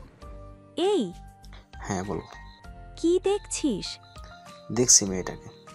রুড? তুই প্রথম রুড ছিলি। কিন্তু রোজ বলেছিল মেয়েটা মারাত্মক বোকা। প্রেসিডেন্টের বউ ভাই, বোকা হলে চলে না। নোয়ার রাগ হচ্ছে। রোজিকে খুশি করার জন্য মূলত সে কাজটা করেছিল। দুপুরে টেবিলে রোজির বন্ধুকে খাবার সার্ভ করা হয়। সবাই হাসি ঠাট্টা করছে। চৌধুরী পরিবারের সবাই আছে, ছায়াও আছে। যেহেতু সে মেয়েটাকে দাঁত ভাঙ্গা জবাব দিয়েছে, তাই কাউকে আলাদা করে কিছু বলেনি। রিনিতা বেগম মেয়ের বন্ধুদের জন্য খুব সুন্দর আয়োজন করেছেন। রোহান বাবা, এটা খাও। আন্টি আর না প্লিজ। একটু তো পেট ভরে নাকি? সবাই ভেবেছিলাম রোজের বিয়েতে পেট ভরে খাবো, তা রোজ বিয়েটা কি হচ্ছে? রোজি তাকায় রোহানের দিকে। সময় হলে হবে। আর কত সময় নিবি? অলরেডি 29 হতে চললো। রোজি রোহানের দিকে তাকায়। সময় হলে এমনিতেই হবে। খাবার খা। খাওয়া দাওয়া শেষ করে সবাই লিভিং রুম বসেছিল। অনু এবং ছায়া থাকতে চায়নি, তবে ওদের জোড়াজুড়িতে থাকতে রাজি হয়। তার ওপর রোজিও বলেছে থাকতে, তাই ওরা বসে থাকে। অনু ফিসফিস করে ছায়ার কানে বলে, সত্যি বলেছ? অদ্ভুত রকমের প্রাণী এরা। রাতে তোমায় বলবো আমার অভিজ্ঞতা। হুট করে ছায়ার পাশে এসে বসে রোজির বন্ধু ইজান। আসসালামু আলাইকুম ভাবি, আমি ইজান। ওয়ালাইকুম আসসালাম। ভাবি, সকালে নোয়ার ব্যবহারের জন্য আমি দুঃখিত। না, ইটস ওকে। যার সরি তাকেই বলতে হয়। ওদের কথার মাঝে অ্যাকাউন্টেন্ট হলো, এখন সবাই একটা করে ভুল উত্তর বলার খেলা খেলবে। খেলার নিয়ম হলো, যে প্রশ্ন করা হবে তার ভুল উত্তর দিতে হবে। অর্থাৎ যদি ভালো হয় বলতে হবে খারাপ, যা খারাপ হয় তাহলে বলতে হবে ভালো। তাহলে সবাই রেডি তো? আমার নির্ঝরা উঠে যাবে, তাই যাই এখন রোজ আপু? না না, ছায়া মজে উঠেছে সবটা। কতদিন পর এমন শান্তি পাচ্ছি। যেও না, নির্ঝনাকে না হয় সার্ভেন্ট সামলাবে। ছায়া অনুর দিকে চায়। অনু ইশারা করে বসতে। ছায়া বসে। রোহান তা দেখে মুচকে হাসে। তাহলে আমি করব প্রথম প্রশ্ন ছায়া আপুকে। ম্যাডাম ছায়া, আপনাকে আপু বললে সমস্যা? না, ভাবি বললে ভালো হয় আপুর থেকে। ছায়ার কনফিডেন্সে দেখে সবাই শকড। অনুও অবাক হচ্ছে। আচ্ছা ভাবি, আপনার কেমন লাগে? ছায়া তাকিয়ে থাকে রোহানের দিকে। বড্ড বেশি হ্যান্ডসাম। এত বেশি হ্যান্ডসাম ছেলে পৃথিবীর দ্বিতীয়টা দেখিনি। এ কথা শুনে উপস্থিত সবাই মিটমিট হাসলেও পেছন থেকে কারোর গম্ভীর কণ্ঠ শোনা গেল। বিবিজান? সকাল থেকে ভিলাই ছিল না নির্ঝর। বহু কাজ তার। এখন বাড়িতে প্রবেশ করেই বউয়ের মুখে অন্য কারোর প্রশংসা শুনে কি পরিমাণ রাগ উঠেছে নির্ঝর সেটা সে ভাষায় প্রকাশ করতে পারবে না। সব থেকে বড় কথা, ছেলেটা আসলেই ইয়ং নির্ঝরের থেকে। সুদর্শন যখন তার বউ বলেছে, তাহলে কি তার থেকেও সুদর্শন? ছায়ার ঠোঁটে লেগে থাকা শয়তানি হাসিটা উড়ে গেল। সে পেছনে ফিরে তাকায়। নির্ঝর পুনরায় বলে, কামরা এসো। কথাটা বলে সে 1 সেকেন্ডও দেরি না করে ওপরে চলে যায়। যাও ছায়া, ভাইয়া ডাকছে। হ্যাঁ যাই। ছায়া দ্রুত উঠে দাঁড়ায়, সোজা হেঁটে কামরায় চলে আসে। ছায়া যেতেই ওখানে গসিপ শুরু হয়। রোজ, এটাই প্রেসিডেন্ট স্যার। মাশাল্লাহ, কি সুদর্শন উনি। এতদিন টিভিতে দেখেছি, আজ সত্যি দেখে বিশ্বাস হচ্ছে না। এরকম একটা ভাই যদি আমাদের থাকতো। রোজই শুধু ওদের কথা শুনে। পৃথিবীতে সেই হয়তো একমাত্র জানে নির্ঝর ঠিক কতটা সুদর্শন। কারণ ভালোবাসার মানুষটা সুন্দরই হয়, আর সেখানে যদি থাকে না পাওয়ার যন্ত্রণা। ওরা নির্ঝরের সুদর্শনতার প্রশংসা ভাসছে। ওদিকে ছায়া দৌড়ে কামরায় এসে দেখে নির্ঝর পরনের হাই কোট এবং ব্লেজার খুলে সোজা বিছানায় ছুঁড়ে মারে। ছায়া এগিয়ে যায়। এই যে আপনি যা ভাবছেন তা নয়। নির্ঝর ফিরে চায়। কাছে আসবে না, আমি কোনো এক্সকিউজ শুনতে চাই না। নির্ঝর ওয়াশরুমের দিকে হাঁটা ধরে। আল্লাহ, শুনেন, আপনি কি পাগল? ছায়া দৌড়ে যায় নির্ঝরের কাছে। নির্ঝরের পরনের শার্টের বোতাম খুলছিল। ছায়া গিয়ে নির্ঝরের পিঠে হাত রাখে। আল্লাহ, আপনি এরকম গরম হয়ে আছেন রাকে? ছায়া দ্রুত সেখান থেকে পালাতে নিলে নির্ঝর টান দিল ছায়াকে। ছায়া সরে গেল 2 কদম। সঙ্গে সঙ্গে ওয়াশরুমের দরজা লাগিয়ে দিল নির্ঝর। পরনের শার্টটা খুলে ফেলল। ওকে আমার থেকে সুদর্শন লাগে? বলো, বলছো না কেন? ছায়া পিছিয়ে যেতে লাগে। আপনি ভুল ভাবছেন, ওখানে গেম খেলা হচ্ছিল জাস্ট। কি গেম ছিল সেটা? নির্ঝর গিয়ে ছায়ার কোমর জড়িয়ে ধরে নিজের দিকে টান মারে। ছায়া এবং তার মাঝে নেই কোনো দূরত্ব। বেবিজান, আমার ভদ্র ভালোবাসা তোমার কি পছন্দ হয় না? বলো, অভদ্র হতে বলছো? মানে না, সত্যি বলছি, আমি এগুলো বলছিলাম কারণ। নির্ঝর ছায়ার ঠোঁটে আঙ্গুল দিয়ে কথাটা থামিয়ে দেয়। সুদর্শনতার আজ ক্লাস করাবো জান, সবটুকু দেখতে পাবো আজ, সমস্যা নেই। কথাটা বলে নির্ঝর ছায়াকে সোজা বাথটবে ফেলে। আল্লাহ, আমার কথাটা শুনুন। কোনো কথা নেই, শুধু নিস্তব্ধতা। ছায়ার নিঃশ্বাস ভারী হয়ে আসে। নির্ঝরের স্পর্শ মারাত্মক রকমের ভয়ানক। যখন রেগে যায়, ছায়া সেই স্পর্শ সামলাতে পারে না। হিমশিম খায় সে। আজও ব্যতিক্রম নয়। বাথটবে একটা অস্বস্তিকর জায়গা, নড়াচড়া করা যায় না একটুও। এতে অবশ্য নির্ঝরের ভালো হয়েছে, কোনো প্রকার বাধাবাধি করা লাগেনি। কিছুক্ষণের মাঝেই ওয়াশরুমের পরিবেশ একেবারে বদলে যায়। ছায়া অতিরিক্ত নড়ানড়িতে বিরক্ত হয়ে নির্ঝর বলে ওঠে, নড়াচড়া করো না তো, আমার সমস্যা হচ্ছে। ছায়া অবাক হয়ে চায়, এই লোক কি বলল মাত্র? এই শীতের দিনেও নির্ঝরের কপালে ঘাম জমেছে। ঘাম জড়ানো চুলগুলো সরিয়ে ছায়ার দিকে চায়। ছায়ার বিস্ময়কর গালে চুমু খায়। ভালোবাসে তো, এই শরীর, এই মন, এই অস্তিত্ব শুধুই আমার। একটা ঠান্ডা শাওয়ার শেষ হবার পর ছায়ার শীতে দাঁতে দাঁত লাগছে। সে কাঁপতে কাঁপতে কম্বলের নিচে চলে গিয়েছে। নির্ঝর চুলে চিরুনি দিয়ে আয়নার ভেতর দিয়ে বইয়ের এমন কাণ্ড দেখে হাসল। চুল আশ্রাতে দরজায় টোকা পড়ল। নির্ঝর দরজা খুলে দেখে সার্ভেন্ট নির্ঝনাকে নিয়ে দাঁড়িয়ে আছে। স্যার, বাবু ঘুমিয়ে গিয়েছে। আমার কাছে দিন। নির্ঝর বাবুকে কোলে তুলে নেয়। কে মিষ্টি মেয়ে একটা, মিষ্টি করেই ঘুমিয়ে আছে। মেয়ের কপালে চুমু খায় নির্ঝর। এরপর হেঁটে যায় বিছানার কাছে। কম্বলটা উঁচু করে দেখে তার লাল বউ ঘুমিয়ে আছে, ক্লান্ত মেয়েটা। নির্ঝর হাসে, কি মিষ্টি এই মেয়ে।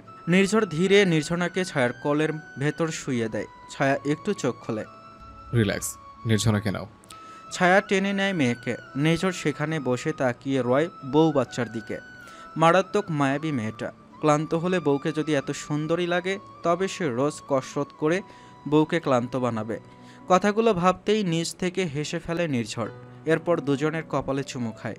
এরপর সে উঠে দাঁড়ায়। তাকে কিছু খেতে হবে। বাসায় এসে কিছু খাওয়া হয়নি, লাঞ্চ করা হয়নি। নির্ঝর সিঁড়ি বেয়ে নিচে চলে আসে। তখন বিকেলের সময়। রোজের বন্ধুরা যায়নি। নির্ঝরের পরনে নর্মাল পোশাক, সাদা জ্যাকেট। নিচে নামতে অয়নের সাথে দেখা। সেও মাত্র নেমেছে, তারও খাওয়া হয়নি। ভাই। কিরে, কোথায় যাচ্ছিস? খেতে। কেন খাস নেই? কিছু কাজ ছিল, তাই পেপারগুলো সাবমিট করা হয়নি। চল একসাথে লাঞ্চ করে। অয়ন এবং নির্ঝর একসাথে টেবিলে গিয়ে বসে। অয়ন, হু আর দেয়ার? ওরা হচ্ছে রোজের ফ্রেন্ডস। অমিত কাজে ছিলাম। তুমি লাঞ্চ করোনি কেন? নির্ঝর বাঁকা হাসে। ব্যস্ত ছিলাম। নির্ঝরের হাসি দেখে অয়ন বুঝে যায় কাহিনী, তাই আর কথা বাড়ায় না। সার্ভেন্ট লাঞ্চ সার্ভ করে। দুই ভাই শান্তিতে লাঞ্চ করতে লাগে। রোজই বসে বসে গল্প করছে, এমন সময় রোহান বলে, রোজ আমি বুঝলাম না, ভাবি তো আর আসে না নিচে। রোজই হাসি থামিয়ে দিল। কেন? না, মজাই হচ্ছিল।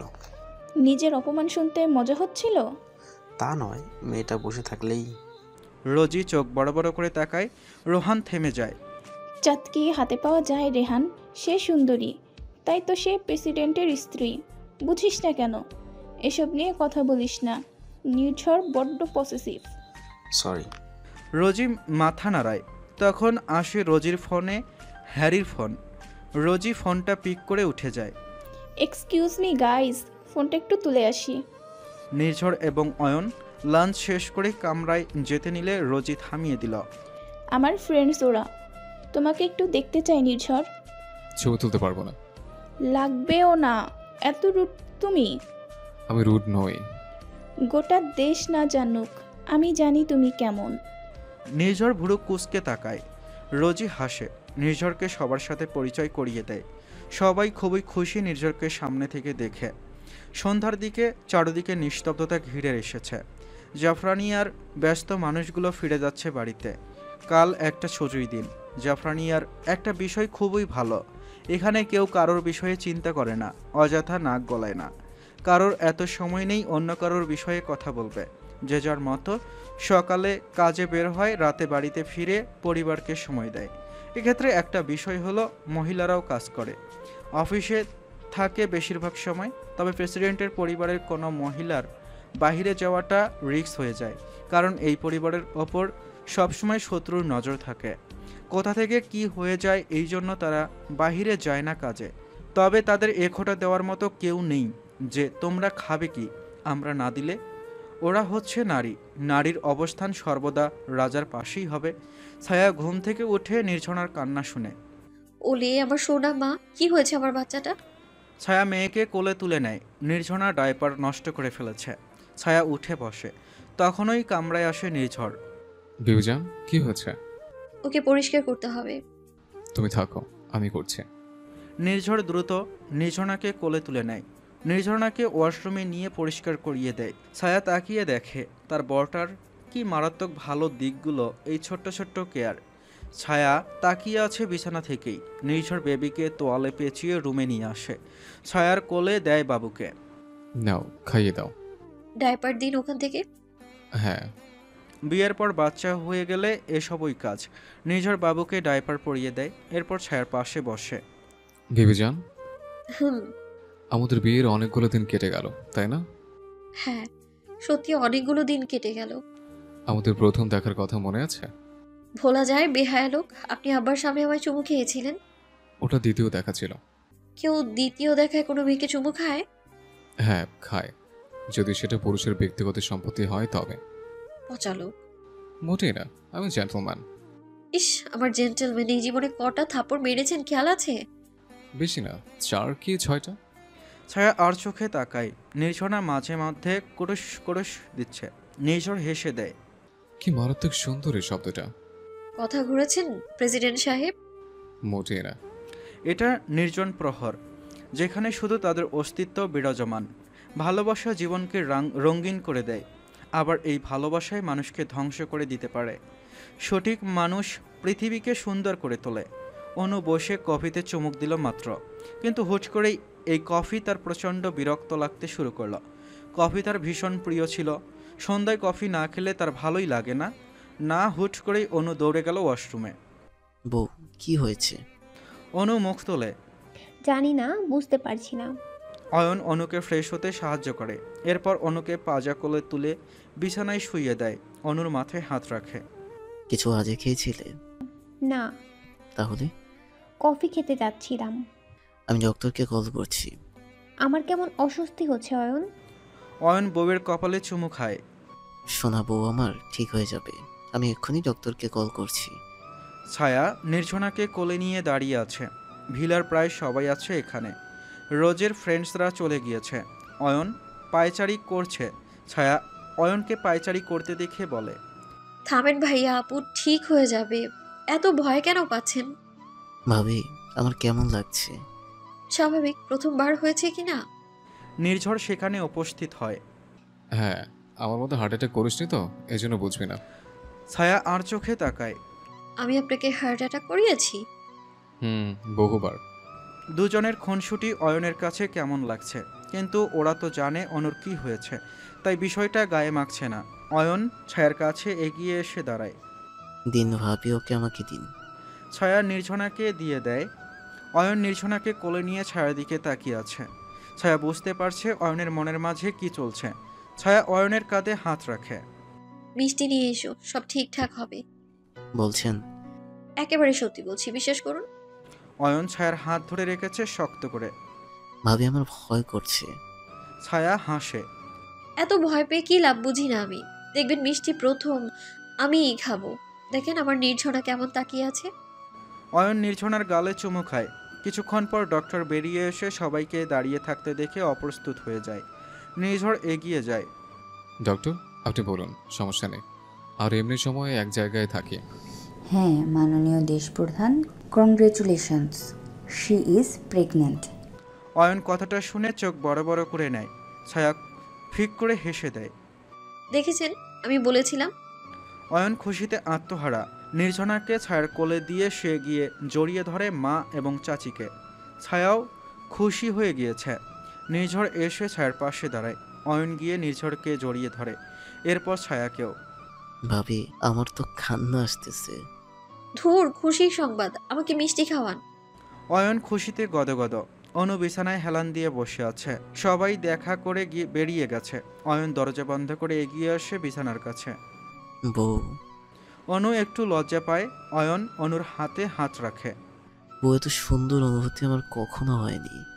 আমারও। কাল আব্বুকে ডাকবেন? হ্যাঁ অবশ্যই, তুমি যা চাও, পুরো পৃথিবী তোমার পায়ে হাজির। অনুর চোখে পানি। অয়ন গিয়ে অনুকে জড়িয়ে ধরে। কেন কাঁদছ? আমি একটা মেয়ে চাই অয়ন, যে আমার মায়ের মতো হবে। অবশ্যই হবে, আল্লাহ যা দিবে তাতেই আমি খুশি। নির্জনা ঘুমিয়েছে বেশ কিছুক্ষণ। ছায়া বাবুর নখগুলো কাটায় মনোযোগ দিয়েছে। নির্জনা ঘুমিয়ে গেলে বহু সাবধানে এই কাজটা করতে হয়। মেয়েটা তো একটু শব্দ শুনলেও চোখ খুলে তাকায়। নখগুলো বহু কষ্টে কাটতে হয়। ছায়ার মুখে সেদিন দাগে ফেলে দিয়েছে। নির্ঝর তখন থেকে এদিক সেদিক করছে, কিন্তু তার বউয়ের তো তার দিকে খেয়ালই নেই।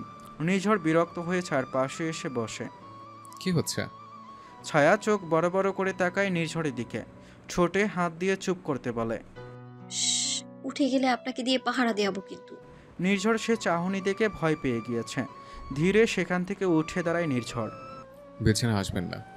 ছায়া আবারও নির্ঝনার নখ কাটায় মনোযোগ দেয়। ঠিকঠাক করে সবগুলো নখ কাটতে কাটতে পাজি নির্ঝনা কতবার নড়াচড়া করে উঠেছে। প্রায় ঘন্টাখানেক সময় ধরে ছায়া এই কাজ করেছে। এরপর সে উঠে দাঁড়ায়। নির্ঝর ভেজা বিড়ালের মতো বসে আছে সোফায়। ছায়া ফিরে তাই। কি হয়েছে এবার বলুন। এমন চোখ দেখাচ্ছ, ভয় পাচ্ছি তো। বাবা যেদিন বলেছিলেন তুই কবুল বলবি নাকি তোর 14 গোষ্ঠীকে দিয়ে কবুল বলাবো, সেদিন এই ভয় কোথায় ছিল? নির্ঝর বাঁকা হেসে বউকে টেনে কোলে ফেলে। দেখাবো সে সাহস? হ্যাঁ। ছায়ার পেটে কাতুকুতু শুরু করে নির্ঝর। ছায়া হাসতে হাসতে উত্তর দেয়, না না, কোনো প্রয়োজন নেই, না না। তাহলে? নির্ঝর বউকে নিচে ফেলে নিজের। বলো তাহলে কি করব? ছায়া নির্ঝরের ঘাড়ে হাত রাখে। ভালোবাসবেন। আচ্ছা, হুম। কোথায়? ছায়া বাম গালে আঙ্গুল দেয়। এই গালে। নির্ঝর সেখানে চুমু খায়। এরপর? ছায়া ডান গালে হাত দেয়। এই গালে। নির্ঝর সেই গালেও চুমু খায়। এভাবে পুরো মুখে চুমু খায়। ছায়ার হাসির শব্দে কামড়া ভরে উঠেছে। ভালোবাসি। ছায়া হাসি থামিয়ে নির্ঝরের চোখের দিকে চোখ স্থির করে। আমিও। নির্ঝর নিজের ভালোবাসা প্রকাশের শেষ চুমুটা বউয়ের কপালে খায়। একটু বেশি ভালোবাসি, বুঝছো? হুম। দুজন সোফায় শুয়ে আছে। সোফা থেকে নির্ঝনাকে দেখা যায়। নির্ঝরের হাতের ওপর ছায়ার মাথাটা। ছায়া এবং নির্ঝর দুজনই তাকিয়ে আছে তাদের বাচ্চাটার দিকে। ও মায়াবী, তাই না? হ্যাঁ, ঠিক তোমার মতো। ছায়া হাসে। একটা সংসার, একটা সুখ, একটা এমন হাজব্যান্ড যার কাছে বউটাই পুরো দুনিয়া। এর থেকে বেশি আবার কি চাওয়ার থাকে। ছায়া তাকিয়ে আছে নির্ঝরণার দিকে। আজ এই পর্যন্ত আসার পেছনে লুকিয়ে আছে কত শত গল্প, কত শত সুখ দুঃখ। জীবনটা সবসময় একরকমভাবে চলে না। জোয়ার ভাটা, এটাই জীবনের নিয়ম। ছায়া একটা বিষয় বেশ উপলব্ধি করেছে, এই মানুষটা তার জীবনের সব হয়ে দাঁড়িয়েছে। ছায়া ফিরে চায়। নিঝর ঘুমিয়ে গিয়েছে। ছায়া ধীরে নিঝরের বুকের মাঝে মুখ লুকায়। লোকটার শরীরে অদ্ভুত একটা ঘ্রাণ আছে যা শুধু ছায়াই পায়। এই ঘ্রাণটা হাজারটা ব্র্যান্ডের পারফিউম থেকে বেশি দামি ছায়ার কাছে। এই ঘ্রাণটা তাকে শান্ত করে। এই ঘ্রাণ তাকে নতুন করে ভাবার আশা দেয়, নতুন দিনের জন্য পরিকল্পনা করায়। নির্ঝরের আশা ওরা একসঙ্গে বৃদ্ধ হবে। ছায়ার আশা তার চোখের সামনে সবাই থাকবে। নিঝরের মৃত্যু নিজের চোখে দেখা তার পক্ষে সম্ভব নয়। সে চায় তার মৃত্যু নিঝরের আগেই হোক। ছায়ার থুতনিতে হালকা করে চুমু খায়। মৃত্যুটা না হয় আপনার আগে আমারই হোক প্রেসিডেন্ট সাহেব। মাঝরাতে নির্ঝরনার কান্না শুনে ছায়া এবং নির্ঝর উভয় ঘুম থেকে উঠে যায়। ছায়া দ্রুত উঠে খাটে চলে আসে। ওলে ওলে আমার আম্মা যান। এই তো মাম্মা, কানার কিচ্ছু নেই, আমার সোনা মেয়ে। নির্ঝর মেয়ের অপর পাশে শুয়ে কম্বল জড়িয়ে দেয় তিনজনের শরীরে। ছায়া মৃদু হাসে। ঘুমন, সকালে দেশের কাছে বের হতে হবে তো। নির্ঝর চোখ বন্ধ করে নেয়। হ্যাঁ। সকাল সকাল চৌধুরী ভিলায় লেগেছে ঝগড়া। না না, অন্য কেউ নয়, ঝগড়াটা লেগেছে আনিকা বেগম এবং জাওহিদা চৌধুরীর মাঝে। ওই যে জাতিগত ঝগড়া। ছায়া তাকিয়ে আছে। তার পাশে অনু, তার পাশে রোজি। রিনিতা বেগম দুই হাত বুকে গুজে দাঁড়িয়ে আছে। সার্কাস শুরু, এখন কতদিন চলবে আল্লাহ ভালো জানে। আম্মা, আপনি সবসময় বেশি বোঝেন। আনিকা, বয়সটা আমার বেশি, তোমার থেকে বেশি বুঝবো না তো কি কম বুঝবো? আম্মা, আপনি সবসময় চিৎকার করে জিতে যাবেন? মোটেই না। যুক্তিতে কে এগিয়ে সেটা সবাই জানে। ভিত্তিহীন কথা কে বলে সেটাও সবাই ভালো করে জানে। দুজনের আরও কিছু কথা হবে, তার আগেই নির্ঝর উপস্থিত হয় সেখানে। কি হচ্ছে এখানে? এই যে আমার দাদু ভাই এখন বলবে। নির্ঝর নিজেও জানে না সে কোন বিপদের ভেতর পড়ে গেল। কি বলবো? দাদু ভাই বলো তো, সত্যি করে বলবি? হ্যাঁ বলবো তো প্রিয়তমা, কি বলবো সেটা তো বলো। ছায়া, তোর মায়ের মতো নাকি আমার মতো? নির্ঝরের মাথায় ভেঙে আকাশ পড়েছে। এ কেমন প্রশ্ন? তোমরা সে ভিত্তিহীন কথাবার্তা কোথায় পাও? এই নির্ঝর, কথা ঘোরাবি না, তোর দাদিকে বল। দেখো, এখন আমি কি করে জানবো ছায়া কার মতো? এটা বরং ছায়ার কাছে। এই নির্ঝর। হুট করে ছায়ার চিৎকার শুনে অবাক হয় নির্ঝর, তাও তার নাম ধরে। বেবিজান, আপনি দেশ প্রধান, দেশের সমস্যার সমাধান করেন, আমাকে টানবেন তো খবর আছে একদম। নির্ঝর চোখ টিপ টিপ করে। ছায়া রাগে চোখে তাকিয়ে আছে। অনু আর রোজি হাসতে হাসতে খুন। আম্মু দাদি রোজ একই বিষয় নিয়ে কেন ঝগড়া করে? কখনো ভেবেছ অনু কার মতো হয়েছে? তার চেয়ে বড় কথা হচ্ছে রোজ সে কার মতো হয়েছে। আনিকা বেগম কথাটা শুনে আর চোখে তাকায় নির্ঝরের দিকে। নির্ঝর দাদির দিকে তাকিয়ে দুইবার চোখ টিপ টিপ করে। এ কথা শুনে দুজন দুদিকের সোফায় গিয়ে বসে পড়ে। নির্ঝর তাকিয়ে থাকে সোজা। ছায়া, অনু, রোজি তিনজনের দিকে তাকিয়ে থাকে। কি বলবে, ভাষা নাই। এভাবেই কাটতে থাকে দিন। চৌধুরী বাড়ির প্রতিটা দিন যেন নতুন রূপে সজ্জিত হতে লাগে। দিন শেষে দেশে এবং দেশের মানুষের সাথে চৌধুরী পরিবার কাটায় সুন্দর দিন।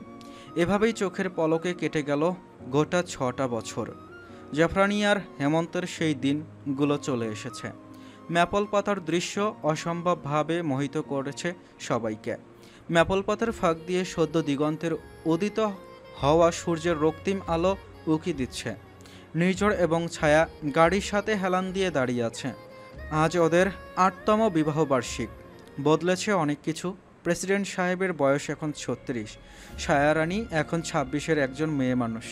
ছায়ার পরনে লাল একটা শাড়ি, হাতে তার শাশুড়ি দেওয়া বালাজোড়া, কানে একজোড়া দুল। আজ সকলেই নির্ঝরের দিকে তাকিয়েছে। সকাল সকাল এই মুহূর্তগুলো অনুভব করার জন্য ছেলে মেয়েকে ঘুমে রেখেই বেরিয়ে গেছে দুজন। মাঝে মধ্যে ওরা এভাবে পালিয়ে যায়, সবার থেকে আলাদাভাবে পালিয়ে যায়, একটু সময় কাটাতে। ছায়া নির্ঝরের কাঁধে মাথা রাখে। মিস্টার চৌধুরী। নির্ঝর ছায়ার মাথায় চুমু খায়। বলুন বেবিজান। আপনাকে যে আমি ভালোবাসি আপনি জানেন? নির্ঝর হাসে। না, জানি না তো। ছায়া মাথা তুলে তাকায়। কি এত বড় সত্যি কথা বলতে পারলেন? যেটা সত্যি সেটা সত্যি। এমন যদি হয় তবে আমাকে বুঝিয়ে দাও যে তুমি ভালোবাসো। ছায়া আশেপাশে তাকায়, যদিও জায়গাটা শরতের একটি আকর্ষণ। সকাল এবং সন্ধ্যার সময় প্রায় অনেক মানুষ এখানে আসে এই রাস্তার সৌন্দর্য উপভোগ করতে। কিন্তু আজ প্রেসিডেন্ট সাহেব 2 ঘন্টার জন্য পুরো রাস্তা ফাঁকা করিয়েছেন। পেছনে গার্ডস ডিউটি টাইম পোশাকে দাঁড়িয়ে আছে, তবে তাদের থেকে দূরে, অনেকটা দূরে। ছায়া নিজের হাত দুটো নিঝড়ের ঘাড়ে পেঁচিয়ে নিল। কিভাবে বোঝাবো বলুন? নিঝড় নিজের গাল পেতে দিল। চুমু খাও, বুঝতে পারবো তাহলে। ছায়া হাসে, বরের গালে চুমু খায়। এটুকুতে হচ্ছে না, আরও একটু। নিঝড় বাম দিকে ফিরে ছায়া চুমু খেল। কপাল। ছায়া কপালে চুমু খেল। এভাবে সব জায়গায় চুমু খেলো মেয়েটা। নিঝড়ের হাত দুটো ছায়ার কোমর ধরে রেখেছে। ছায়া তাকিয়ে আছে নিঝড়ের দিকে। ভোরের এই আলো নিঝড়ের মুখশ্রীতে পড়েছে। চোখ দুটো উজ্জ্বল তার। ছায়া নিঝড়ের কপালে হাত দেয়। আপনি আমার জীবনে না আসলে এত ভালোবাসা কোথায় পেতাম প্রেসিডেন্ট সাহেব? নিঝড় বউকে আরও কাছে টেনে নেয়। তোমার কপালে আমি এবং আমার কপালে তুমি ছিলে। সৃষ্টিকর্তার লেখা এক বিবেচন। আমার জীবনকে সুন্দর করে দেওয়ার জন্য ধন্যবাদ তোমাকে। ছায়া বিনা বাক্যে নিঝড়ের অষ্টজোড়া আঁকড়ে ধরে। হঠাৎ হওয়া এমন কাণ্ডে নিঝড় অবাক হলেও তার বিবিজানের পিঠে হাত দিয়ে নিজের সঙ্গে মিশিয়ে নেয়। এই মুহূর্ত এখানেই থেমে যাক, এই বাতাস এভাবেই বইতে থাকুক, ভালোবাসাগুলো এভাবেই গাঢ় হোক। বেশ কিছু সময় সেখানে কাটানোর পর নিঝড় বউকে নিয়ে ভিলায় ফেরে। ভিলার বাহিরে কাজ হচ্ছে।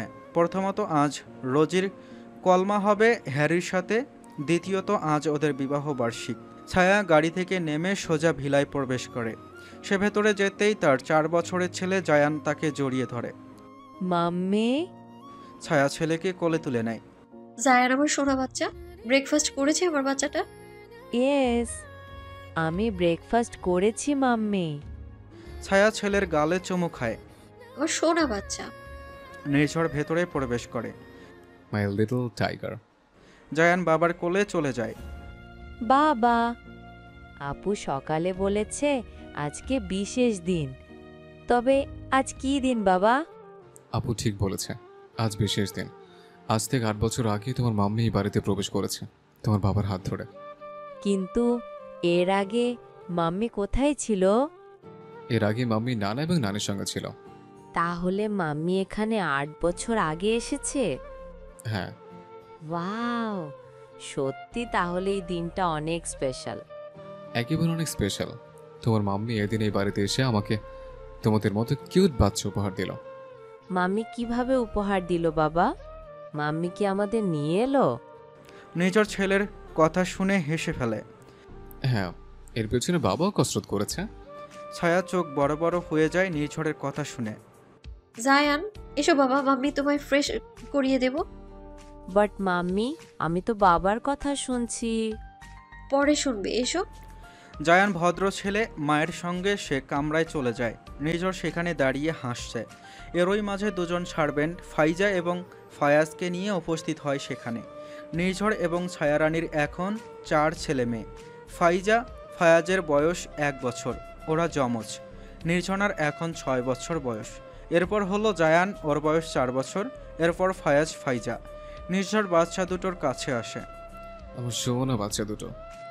জি স্যার। নিঝড় ওপরে এসে নিজেদের কামরায় গিয়ে দেখে গোলাপি ফ্রক পরিহিত নিঝড়ের চুল বেঁধে দিচ্ছে একজন সার্ভেন্ট। ছায়া ফায়াজের হাত মুখ মুছিয়ে দিচ্ছে। তার পেছনে তার দুটো সন্তান। নিঝড়ের চোখ ভরে আসে। ছায়াকে নিয়ে এমন একটা ভবিষ্যৎ সে কল্পনা করছিল। এই ভবিষ্যৎ তার একার নয়, এই ভবিষ্যৎ তাদের দুজনের, তাদের ভালোবাসার। নির্ঝনা বাবাকে দেখে চুল বাঁধা ফেলেই দৌড়ে যায়। পাপা, মাই প্রিন্সেস, আমাকে কেমন লাগছে? নিঝড় মেয়ের গালে চুমু খায়। Like little princess, my princess. Nijhna হেসে বাবার গালে চুমু খায়। তুমি আমার বেস্ট পাপা। আচ্ছা, রিহাম এবং নুরঞ্জনা কোথায়? ওরা কামরায় আছে, আমি একটু আগে দেখেছি। যাও গিয়ে খেলো। ওকে। নির্ঝনা চলে গেল দৌড়ে। ছায়া ছেলেকে রেডি করিয়ে দিয়ে ফাইজা এবং ফায়াজকে কোলে নেয়। যদিও এখন ওদের ঘুমানোর সময়, দিনের এই সময়টায় দুজন ঘুমায়। ছায়া ওদের নিয়ে বিছানায় চলে আসে। সার্ভেন্ট কামরা ত্যাগ করে। নির্ঝর পরনের কোটটাখানা খুলে ছায়ার পাশে এসে ফায়াজকে কোলে নেয়। আমার আব্বা, এটা বুঝেছো? আমার সোনা ছেলে। ছায়া ফিরে চায়। হ্যাঁ, আর জায়ান? ওটা হচ্ছে আব্বাজান। কেন, আপনি না বলেছিলেন ফায়াজ আমার ছেলে, জায়ান আপনার ছেলে? নির্ঝর ফিরে চায়। তুমি দুষ্টু, মিথ্যা কথা বলো। ফায়েজ মামাকে বকে দাও বাবা। ফয়াজ কি বুঝলো, শব্দ করে উঠল, যা দেখে নির্ঝর এবং ছায়া উভয়জন হেসে দিল। বিকালের দিকে চৌধুরী পরিবারের সবাই রেডি হয়ে অনুষ্ঠানের জন্য নেমেছে। জায়ান নুরঞ্জনার সাথে খেলছে। নুরঞ্জনার বয়স 3 বছর, জায়ানের থেকে 1 বছরের ছোট। নূর, হ্যাঁ। তুমি আমাকে ভালোবাসো নূর? নূর কি বুঝলো, সে খিলখিল করে হেসে দিল। অনেক। কতটা? নূর হাত দিয়ে দেখাচ্ছে। এতটা।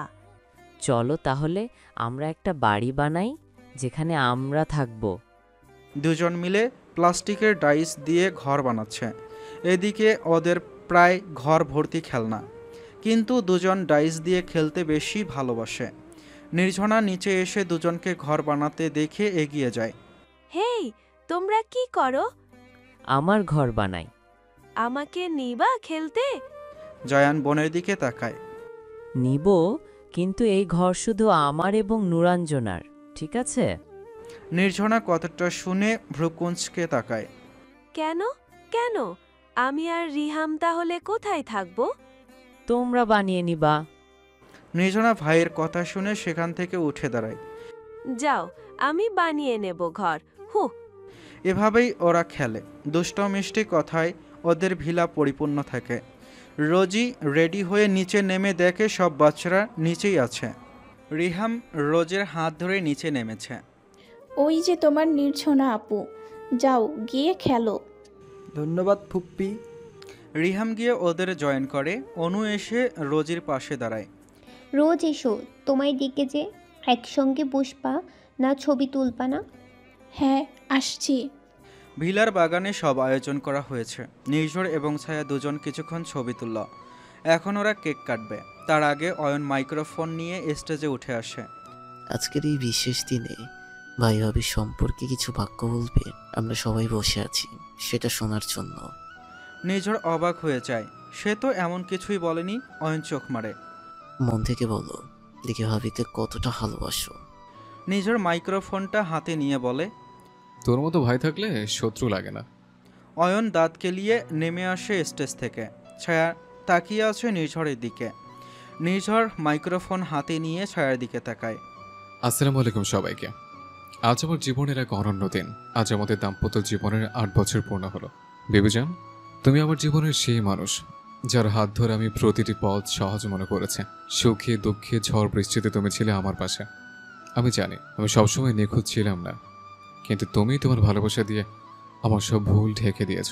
এই 8 বছর আমি যতটুকু সুখ শান্তি আর ভালোবাসা পেয়েছি সবই তোমার কারণে। তুমি আমার ঘরের আলো, আমার হাসির কারণ, আমার সন্তানের মা, আর আমার দোয়ার কবুল হওয়ার সবচেয়ে বড় নিয়ামত। বিবিজান, আমি প্রতিদিন আল্লাহর কাছে দোয়া করি যেন তোমাকে সারা জীবন সুস্থ সুন্দর আর আমার পাশে রাখেন। তোমার হাসি আমার স্বপ্নের পূর্ণতা, তোমার দোয়া আমার জীবনের শক্তি। আজ এই বিশেষ দিনে আমি শুধু বলতে চাই, তুমি আমার ভালোবাসা, তুমি আমার শ্রদ্ধা, তুমি আমার সবকিছু। আমাদের ভালোবাসা যেন এই 8 বছরের মতো চিরদিন অটুট থাকে। ধন্যবাদ সবাইকে। নির্ঝরের বক্তব্য শুনে সবাই হাতে তালি দিল। রোজ এবং হ্যারি তাকিয়ে আছে।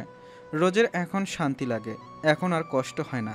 হ্যারি তাকে প্রচণ্ড ভালোবাসে। সে নির্ঝরকে যতটা ভালোবাসতো তার থেকেও বেশি। ছায়া সবার সামনেই নির্ঝরকে জড়িয়ে ধরে। আমিও ভালোবাসি প্রেসিডেন্ট সাহেব, প্রচণ্ড ভালোবাসি। ছায়ার শরীরের একটা পার্টি শাড়ি জড়ানো, মায়াবতীর চুলগুলো ছেড়ে দেওয়া, হালকা মেকআপে কি সুন্দর সুন্দরী দেখাচ্ছে। নির্ঝরের পরনে সাদা স্যুট, স্নিগ্ধ দেখাচ্ছে ওদের, ঠিক ওদের ভালোবাসার মতোই। কিছুক্ষণ পর রোজি এবং হ্যারির বিয়েটা হয়ে যায়। এরপর আসে ফ্যামিলি ফটোর সময়। ছায়া নির্ঝর একসঙ্গে বসে পাশাপাশি। তাদের ঘিরে পরিবার সবাই। ফাইজা রোজের কোলে এবং ফায়াজ নির্ঝরের কোলে। জাওহিদা চৌধুরী নির্ঝরের পাশে। সবাই মিলে অসাধারণ একটা ছবি ওঠায়। এই সুখী পরিবারের দৃশ্যের মাধ্যমে পরিপূর্ণ হলো তোর উঠানে বিকেল ছায়া। ধন্যবাদ শ্রোতা বন্ধুরা, আজকের গল্পটা এ পর্যন্তই ছিল। গল্পটা আপনাদের কেমন লেগেছে অবশ্যই কমেন্ট করে জানাতে ভুলবেন না। সেই সাথে আমাদের চ্যানেলে নতুন হয়ে থাকলে অবশ্যই চ্যানেলটি সাবস্ক্রাইব করে আমাদের সাথে যুক্ত হয়ে যাবেন। দেখা হবে আবারও নতুন কোনো গল্পে। ধন্যবাদ সবাইকে। আল্লাহ হাফেজ।